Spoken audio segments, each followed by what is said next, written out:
উনি কি bank minister? উনি হলেন স্বরাষ্ট্রমন্ত্রী।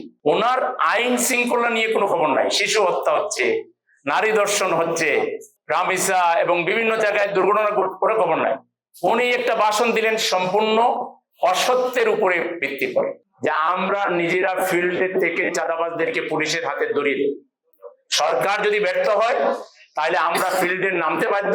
করের হার বৃদ্ধি না করে কেবল কর ফাঁকি রোধ, দুর্নীতিবাজ কর সংগ্রাহকদের দৌরাত্ম্য বন্ধ এবং পাচারকৃত অর্থ রাষ্ট্রীয় কোষাগারে ফিরিয়ে আনার মাধ্যমে বাজেট ঘাটতি মেটানোর যে বৈপ্লবিক পথ জামাত দেখিয়েছে তা বাংলাদেশের ইতিহাসে নজিরবিহীন। আমাদের জাতীয় অর্থনীতি আজ দেউলিয়া হার দ্বার প্রান্তে উপনীত হয়েছে। সাধারণ মানুষের বেঁচে থাকার অধিকার, শ্রমজীবী মানুষের আহারের নিশ্চয়তা এবং যুব সমাজের কর্মসংস্থানের স্বপ্ন আজ লুণ্ঠিত।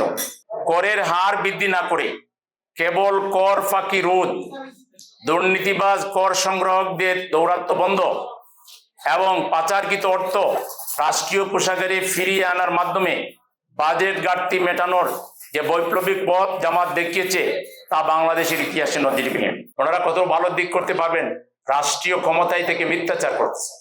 কালকে আপনারা দেখেছেন মাননীয় স্বরাষ্ট্রমন্ত্রী মহোদয়, যাকে সর্বজান্তা মন্ত্রী বলা হয়, সব বিষয়ে ওয়াকিফা, মানে কালকে পার্লামেন্টে আলোচনা হচ্ছে ব্যাংক নিয়ে।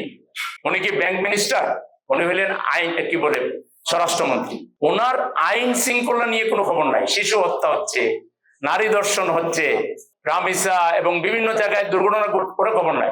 উনি একটা ভাষণ দিলেন সম্পূর্ণ অসত্যের উপরে ভিত্তি করে। তিনি বললেন যে আরডিএস প্রজেক্টটা এখানে নাকি 22,000 কোটি টাকা এবং তার নির্বাচনকে সামনে রেখে 11,000 কোটি টাকা আপনার ওই মহিলাদের হাতে দেওয়া হয়েছে, এর বিনিময়ে তারা ভোট দিয়েছে। অথচ এই প্রজেক্ট শুরু থেকে এই পর্যন্ত টোটাল 7,000 কোটি টাকা এখানে বিনিয়োগ করা হয়েছে।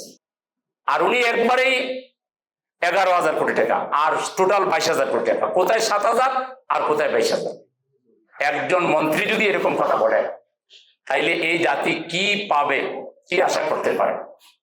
তারপরে তিনি মিথ্যাচার করলেন যে এটা নাকি আপনার পকেটে চলে গেছে, অথচ 98% ফিডব্যাক, তার 98%ই চলে আসছে।